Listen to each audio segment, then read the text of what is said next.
If wala, may I ask Mr. Chair to former President, kilala niyo po ba si Colonel Acerto?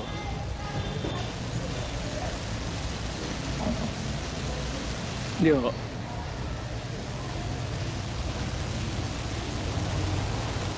Ano po ang sagot? I don't know him. Hindi ho. Okay, thank you, Mr. Chair. Naka-picture niya?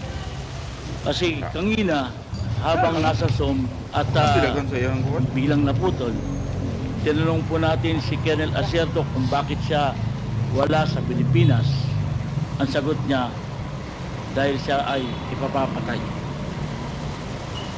Saan po siya? Wala sa Pilipinas. Kaya nga, what is it?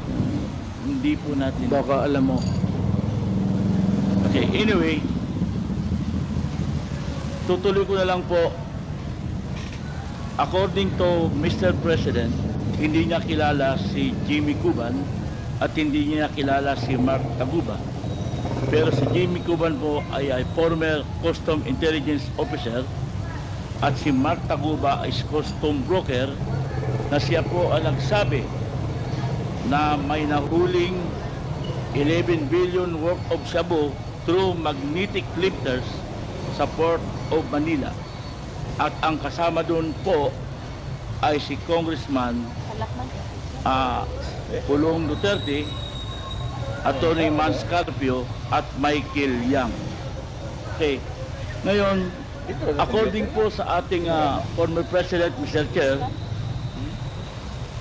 kailangan daw nating ma-invite o ma-physical na tanungin yung mga involved na persons. Kaya may I manifest that we invite next hearing Mr. Jimmy Cuban in Mark Taguba and also Congressman Pulong Duterte and Atty. Mans Carpio para personal niyang matanong kung ano ang sinasabi ni Mr. Jimmy Cuban at ni Mr. Mark Taguba regarding sa sinasabi na nahuli sa Port of Manila na 11 billion worth of shabu at 6.4 billion metal cylinders worth of drugs.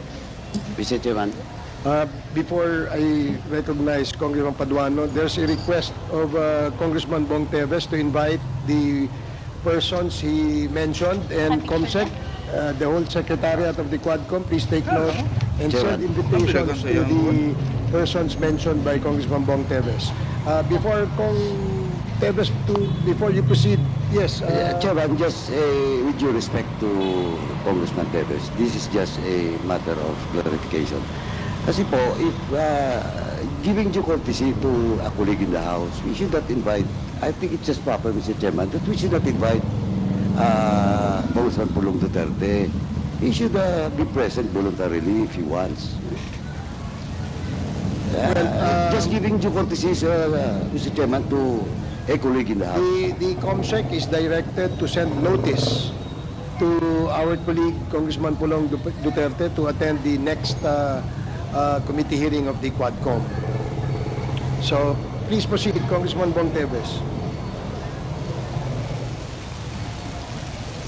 The next question po, Mr. Chairman, according to our former Senator Trillanes, piki ang war on drugs ng ating dating Pangulo. Bakit po kaya sinabi na piki in one